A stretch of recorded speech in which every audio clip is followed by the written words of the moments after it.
Good morning, guys. Welcome back to my channel. Today what I'm talking about is common horse misconceptions.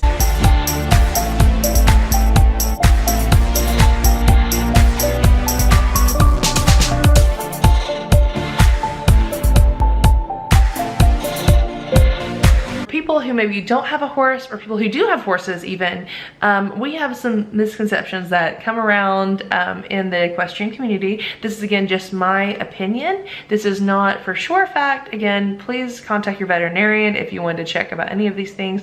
These are just common horse misconceptions that I have found not to be true, at least for my horses. Now again, a lot of this depends on the work your horse is doing. Are they being, worked 5 times a week? Are they only ridden like twice a year? Because we do have both on my property that don't get worked as much at all because they're pretty much retired or semi-retired. So a lot of those misconceptions are because of those horses. So again, if your horse has any medical issues, or if they're ridden a lot, if they have any other underlying things that could also cause this not to be true. So you check with your vet and you know what's best for your horse. So some common horse misconceptions is, number 1, they need to be rugged all the time. Now, rug would be blankets, stable blankets, turnout blankets. I know I have a lot of turnout blankets, and I have a lot of different types of blankets, but different sizes, because I do have different horses a lot. But it's amazing to me how many blankets someone will have for one horse. They're like, oh, well, I have a heavyweight, medium weight, lightweight, turnout sheet, fly sheet. The list goes on and on, which is kind of crazy to me. My horses most of the time live outside a lot without any rugs on them. So now again, if I have 2 horses that are in semi-retirement and they do not get any rugs at all. During the winter time, they have a shelter that they can go into, which is the barn, and I do have a barn I can take them in and shut them up in it, but they really do just fine, because most of the horses will be able to do just fine as long as you don't like clip them and stuff like that. Now the ones I have in really heavy work, I do rug them in the wintertime with a turnout sheet, but I don't rug them during the summertime. I do have like a stable sheet that I'll put on them before a show, just try to keep them clean, but it doesn't have any kind of like temperature to it or anything. So that's number 1. Number 2, horses have to be fed grain twice a day. Right now, the horse I am working with right now, he is getting fed twice a day, but he is being worked 5 to 6 days a week, and he's a hard keeper, so he's hard to keep weight on him anyway, and grass is just now starting to grow and that kind of thing. Again, my semi-retireds don't get any grain at all, and I have to limit their grass because they're not getting exercise, and some of them are easy keepers. So again, just depends on the horse, so you have to look at each one independently. Number 3, horses will maintain their training. That is not true. If you turn a horse out and don't ride them for 12 weeks, then when you get on them, they may not be the same horse you turned out. So horses do best in a consistent program, but I know that's not possible for everyone.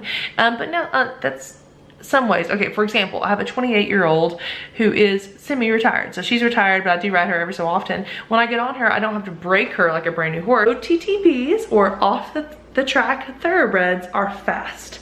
That is totally not true. For example, I have Watch Rock out here now that is for sale, and he is not very quick. He would prefer to walk and stop. Now, he did win on the track, but he is older now. So as they get older, sometimes they just kind of get over the whole like sprinting crazy thoroughbred thing. Next, number 5, all horses must be shod. Again, not true. Many of my horses do very, very well barefoot. Some horses are needing to be shod. It kind of depends on situation. Currently, I do shoe a lot of my horses who are in work 6 days a week on the fronts, just because they're working all the time. But all of my retired or semi-retired, and a lot of the horses I do keep in work, do stay barefoot, and they do really, really good. But if you are trying to transition from shoes to barefoot, do realize it will take them a little bit of time to not be a little bit touchy with the gravel. So just be careful with that. And again, riding them on multiple surfaces, pavement, gravel, dirt, grass, will help them to do better at that. Next, horses hate being ridden. Well, that's not true. My 28-year-old horse comes out and she loves to be ridden. She loves to go have fun. Now, she doesn't necessarily want to be caught and cleaned up and all that kind of stuff, but she does love it when you're on her. So every horse doesn't necessarily love it, but most of them really do enjoy getting to do work and getting to do something for fun. Because if they just stay in the pasture all day, that's not exciting. Number 7, horses riding at home is just like at a stable. Not true, right? So horse riding stable, they ride the same path every day, multiple times a day. If you're riding a horse out in the big pasture, they may go left, right, forward, backward, whatever. You got to be ready for whatever they throw at you. So just be aware that it's not exactly the same thing for sure. Number 8, having horses is very expensive. It is a misconception because it can be very expensive, but also doesn't have to be. If you have the property at your house, that's where you really can cut down on the cost.